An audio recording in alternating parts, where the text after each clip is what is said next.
Hi all, welcome back to our channel healthy spice. ఈరోజు నేను ఇడ్లీ పిండిని మిక్సీలో రుబ్బుకుని కూడా ఇడ్లీలు గ్రైండర్లో రుబ్బినట్టు పర్ఫెక్ట్గా ఎలా చేయాలో చూపించేస్తానండి. మరి వీడియో ఎక్కడ స్కిప్ చేయకుండా చూసేయండి, ఎందుకంటే మధ్య మధ్యలో కొన్ని టిప్స్ అయితే షేర్ చేశానండి. అవి మిస్ చేయకుండా చూస్తేనే ఇడ్లీలు మీకు పర్ఫెక్ట్గా వస్తాయి. అయితే వీడియో మీకు కనుక నచ్చితే ఒక లైక్ చేయండి. ఇంతవరకు ఎవరైనా మన ఛానల్ని సబ్స్క్రైబ్ చేయకపోతే ఈ వీడియో కింద ఉన్న సబ్స్క్రైబ్ బటన్ ఉంటుంది, దాన్ని క్లిక్ చేసి పక్కనే ఉన్న బెల్ ఐకాన్ని కూడా ట్యాప్ చేయండి.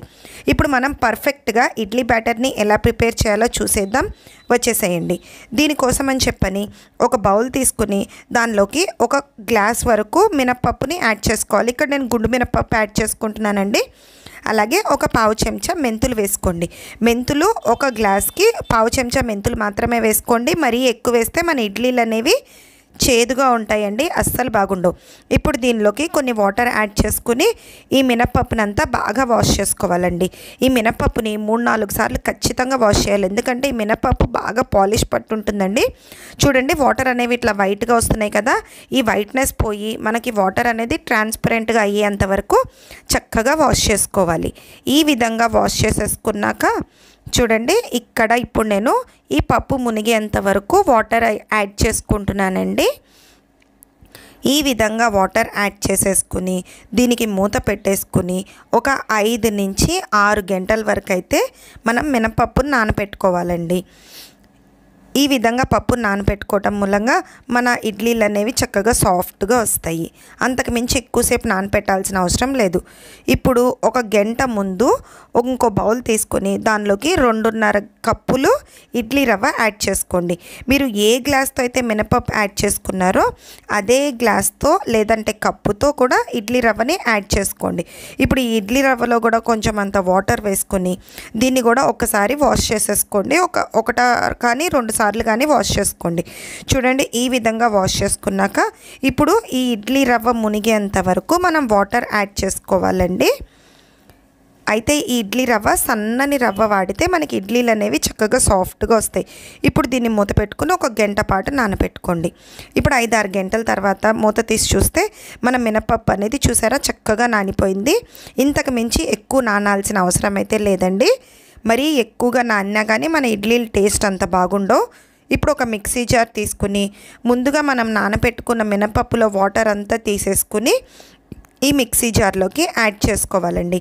అయితే మనం ఇప్పుడు దీనిలోకి ఒక 5 నుంచి 6 ఐస్ క్యూబ్స్ కానీ లేదంటే చల్లటి వాటర్ కానీ వేసుకుని గ్రైండ్ చేసుకోవాలి. ఎందుకంటే మిక్సీ గ్రైండ్ చేసుకునేటప్పుడు మనకి మిక్సీ జార్ అనేది హీట్ అయిపోయి లోపల పప్పు వేడెక్కిపోయి ఇడ్లీలు అనేవి గట్టిగా వస్తాయండి. సో అట్లా రాకుండా ఉండాలంటే ఈ విధంగా ఐస్ క్యూబ్స్ కానీ లేదంటే కొంచెం చల్లటి నీళ్ళు కానీ వేసుకుని చక్కగా గ్రైండ్ చేసుకుంటే మనకి పిండి అనేది చక్కగా గ్రైండర్లో రుబ్బిన పిండిలాగా మెత్తగా చాలా సాఫ్ట్గా వస్తుందండి. ఎందుకంటే ఇట్లా చల్లగా ఉండటం మూలంగా మనం మిక్సీ అనేది ఎక్కువసేపు గ్రైండ్ చేయడానికి కుదురుతుంది.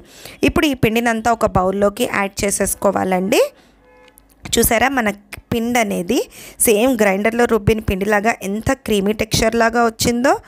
ఇప్పుడు దీని మీద మనం ముందుగా రెడీ చేసి పెట్టుకున్న ఇడ్లీ రవ్వ ఉంది కదండి, ఒక గంట ముందు నానబెట్టుకున్నాం కదా, చూడండి చక్కగా మన ఇడ్లీ రవ్వ కూడా నానిపోయిందండి.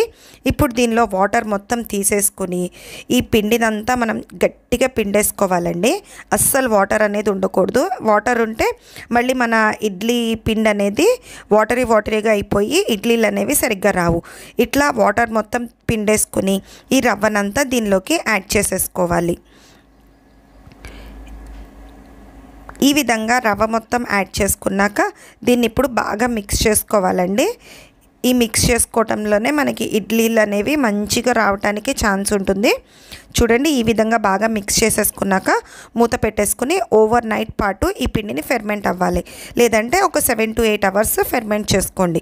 ఇప్పుడు నైట్ అంతా ఫెర్మెంట్ అయ్యాక మార్నింగ్ తీసి చూస్తే పిండి చూడండి ఎంత బాగా పొంగిందో. మనకి మీకు వీడియోలో కనిపించట్లేదేమో కానీ డైరెక్ట్గా అయితే పిండి చక్కగా పొంగిందండి. చూడండి, ఇట్లా గరిటె తీసి చూపిస్తుంటే మీకు అర్థమవుతుందా పిండి ఎంత బాగా పొంగిందో. ఇప్పుడు దీనిలోకి సరిపడినంత ఉప్పు వేసుకుని బాగా మిక్స్ చేసుకోవాలి. నేనైతే నైట్ ఉప్పు వేయలేదండి, పిండి అంతా బాగా నానాకే ఉప్పు వేసాను. ముందే ఉప్పు కనుక వేసుకుంటే పిండి పులిసిపోయిన వాసన అయితే వస్తుందండి. ఈ విధంగా అయితే మనకు అలా పిండి బాగా నానుతుంది కానీ పులవదు.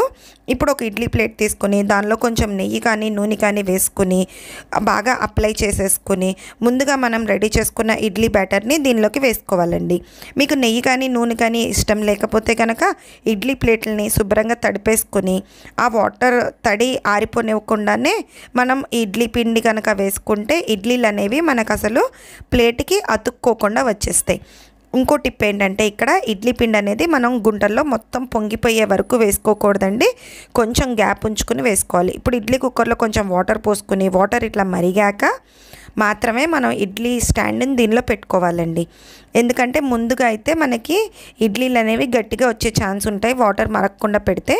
ఇప్పుడు ఇట్లా మూత పెట్టేసుకొని ఒక 10 నిమిషాల పాటు హై ఫ్లేమ్ మీద మాత్రమే ఉడికించుకోవాలండి ఇడ్లీల్ని. 10 నిమిషాల తర్వాత ఫ్లేమ్ని సిమ్లో పెట్టేసుకుని మరొక 5 నిమిషాలు ఉడికించుకోండి. ఎక్కువసేపు ఉడికించుకున్న ఇడ్లీలు అనేవి గట్టి పడిపోతాయండి. 5 నిమిషాల తర్వాత స్టవ్ ఆఫ్ చేసుకుని ఇంకొక 5 నుంచి 10 నిమిషాల వరకు ఇడ్లీ కుక్కర్ ఇట్లానే ఉండనివ్వండి. ఒక 10 నిమిషాల తర్వాత మూత తీసి చూస్తే ఎంతో ప్లఫీగా సాఫ్ట్గా ఉండే మన ఇడ్లీలు అయితే రెడీ అయిపోయినాయండి. అయితే ఇక్కడ ఇడ్లీలు తీసే ముందుగా దీని మీద కొంచెం ఇట్లా వాటర్ చిలకరించుకుంటే కనుక మనకి ఇడ్లీలు అనేవి ప్లేట్కి అతుక్కోకుండా చక్కగా వచ్చేస్తాయి.